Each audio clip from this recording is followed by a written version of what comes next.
Prampit yang kedua itu saya rasa sudah tercermin kok. Dari permohonan yang dilakukan teman-teman, ya Bang Refli dan lain-lain sebagainya, itu jelas tercermin di situ untuk Prampit yang kedua itu ada juga bahannya separuh masuk ke Prampit pertama. Dan itu tidak dikabulkan kan? Nah, tapi kita lihat aja. Semoga doa saya juga akan mengabulkan seperti Bang Refli katakan tadi bahwa mengabulkan untuk Prampit yang kedua. Pra-peradilan yang kedua ini, Saudara Ade Darmawan, ya, tidak ada kaitannya sama sekali dengan yang pertama. Jadi betul-betul materinya berbeda. Jadi kami mempermasalahkan pasal ya yang digunakan untuk melakukan untuk menersangkakan Roy Suryo. Kami katakan bahwa pasal tersebut tidak memenuhi minimal 2 alat bukti sebagai langkah permulaan untuk menggunakan pasal itu dalam penersangkaan. Nah, ini adalah materi pra-peradilan tentunya. Kenapa kami satu-satu? Karena kami ingin berkonsentrasi penuh agar argumentasi kami adalah argumentasi yang precise, concise, komprehensif.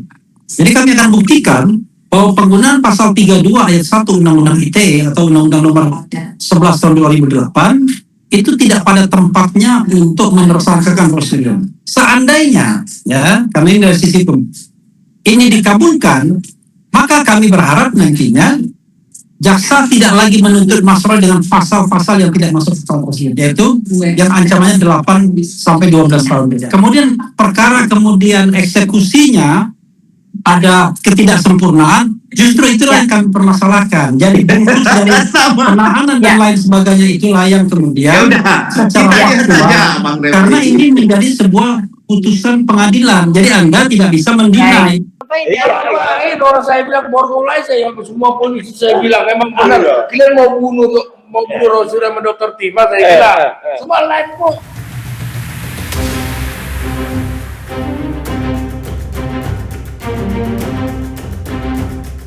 Dalam sebuah podcast atau siaran yang diunggah tim kuasa hukumnya Refli Harun, Roy Suryo mengungkap ada ancaman pembunuhan terhadap dirinya dan Dr. Tifa.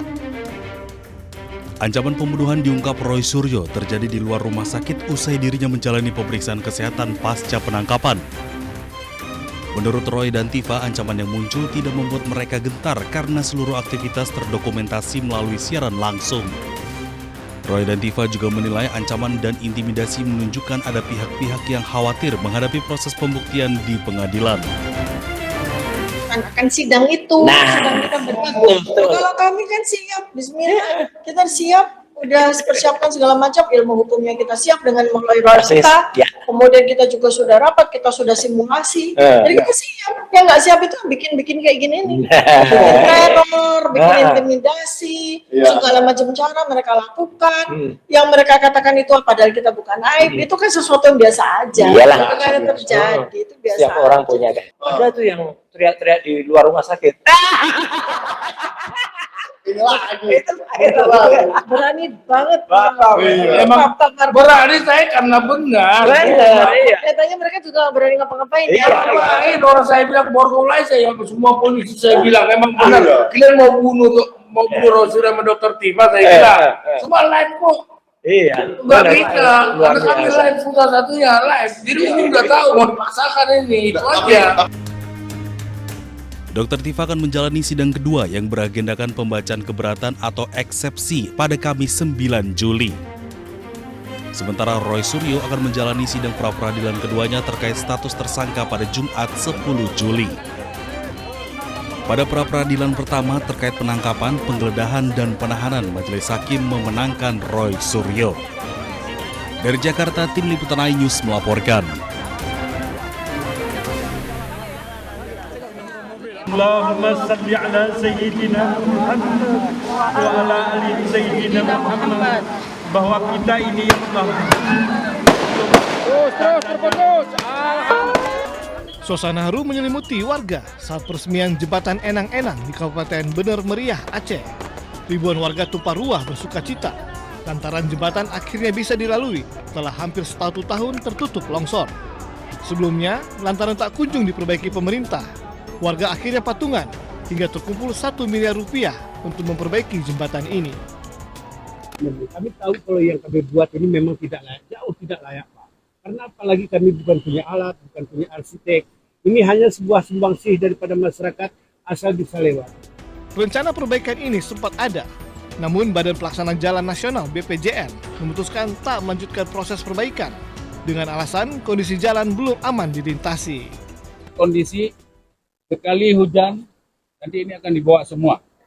Jadi sampaikan kepada donatur yang mungkin sudah kasih uang, jadi itu sudah di stop oleh saya dari BPJN, di stop untuk kita akan pikirkan membangun yang ke depan.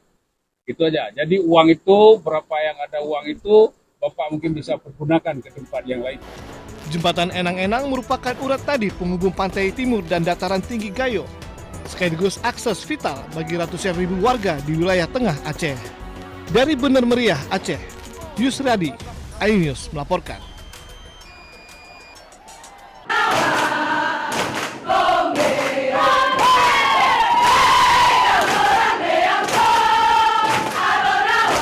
Program pelatihan bagi Sarjana Penggerak Pembangunan Indonesia atau SPPI yang akan menjadi manajer di Koperasi Desa Merah Putih dan Kampung Nelayan Merah Putih akan disempurnakan.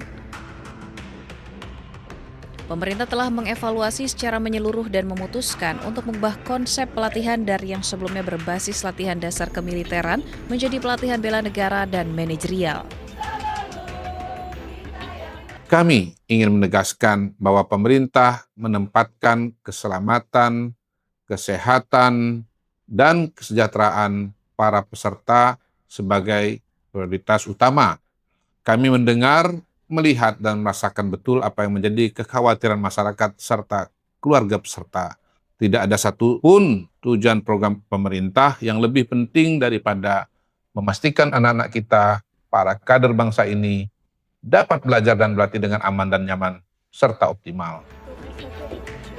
Pemerintah juga menyebut langkah penyempurnaan ini diambil untuk memastikan program semakin tepat sasaran. Pemerintah juga optimis bahwa perubahan akan membawa angin segar. Tim Liputan iNews melaporkan.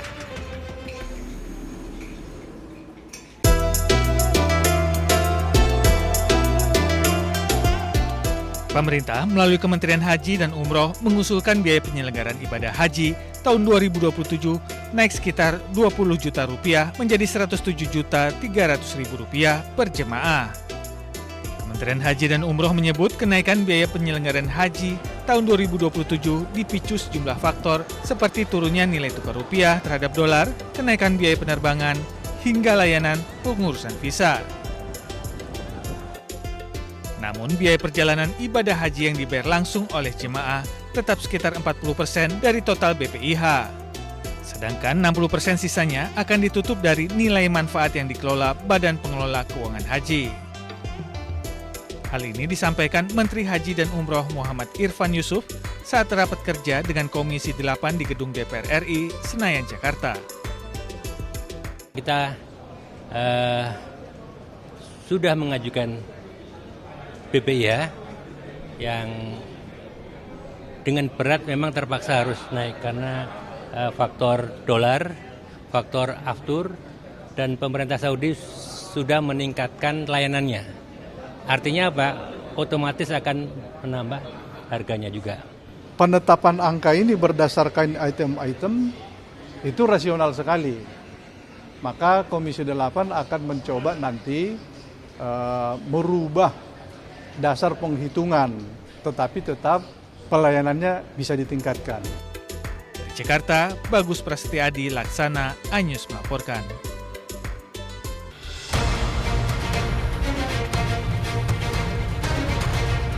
Bak kotak Pandora yang terbuka, tersangka korupsi MBG bertambah lagi. Kejaksaan Agung kali ini menetapkan Lalu Muhammad Iwan sebagai tersangka ke-7 dalam pusaran korupsi MBG. Kejagung menyebut Sekretaris Deputi Bidang Promosi dan Kerjasama Badan Gizi Nasional ini terlibat korupsi penjualan ompreng atau food tray.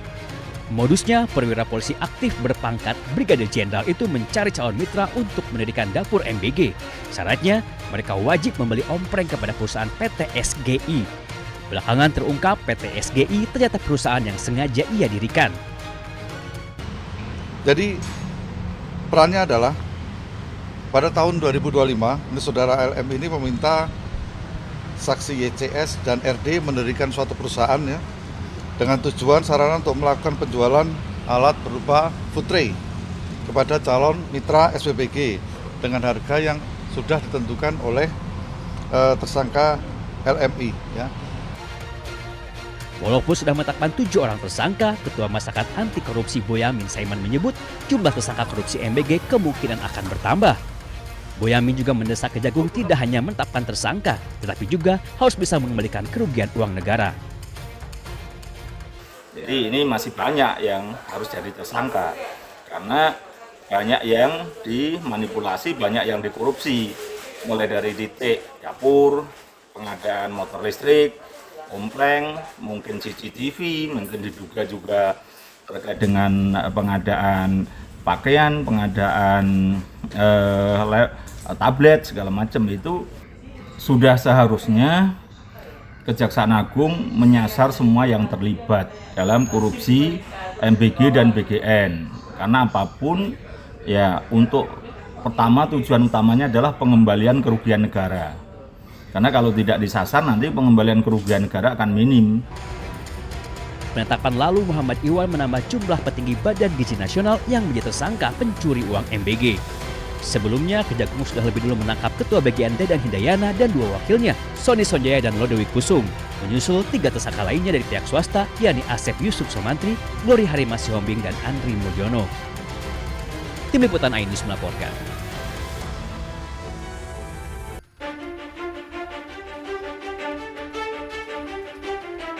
Setelah Kejagung menetapkan polisi aktif berpangkat Brigadir Jenderal lalu Muhammad Iwan sebagai tersangka korupsi MBG, Korps Adi Aksa menyebut ada dugaan keterlibatan oknum anggota TNI aktif dalam pusaran korupsi MBG. Kejagung menyebut oknum TNI berpangkat kolonel itu berinisial BU. Di dalam tubuh Badan Gizi Nasional, BU memiliki jabatan ganda, yakni sebagai Sekretaris Deputi Bidang Penyediaan dan Penyaluran dan Pejabat Pembuat Komitmen atau PPK. Sebagai petinggi di Badan Gizi Nasional, BU diduga ikut kong-kali kong mengatur penggelembungan harga barang dan jasa, termasuk pengadaan sepeda motor listrik yang jumlahnya mencapai 21.801 unit. Walaupun sudah menemukan keterlibatan oknum TNI, namun Kejagung tidak bisa serta-merta memproses BU karena masih berstatus TNI aktif. Penanganan terhadap oknum tersebut, yaitu saudara BU, itu dilaksanakan secara koneksitas bersama dengan penyidik pada Jaksa Agung Muda Militer. Jadi perkara itu termasuk sepeda motor ya, pengadaan sepeda motor itu karena ada keterlibatan oknum TNI aktif. Mendengar anggota yang diduga terlibat korupsi MBG, Mabes TNI langsung buka suara. Kapuspen TNI Brigjen Muhammad Nas menyebut terkait masalah BU akan berkoordinasi dengan Kejagung. Jika terbukti korupsi, maka BU akan ditindaklanjuti sesuai ketentuan hukum. Dalam lingkaran korupsi MBG, Kejagung telah menetapkan 7 orang tersangka, 4 orang petinggi Badan Gizi Nasional, 3 lainnya dari pihak swasta. Tim Liputan Ainus melaporkan.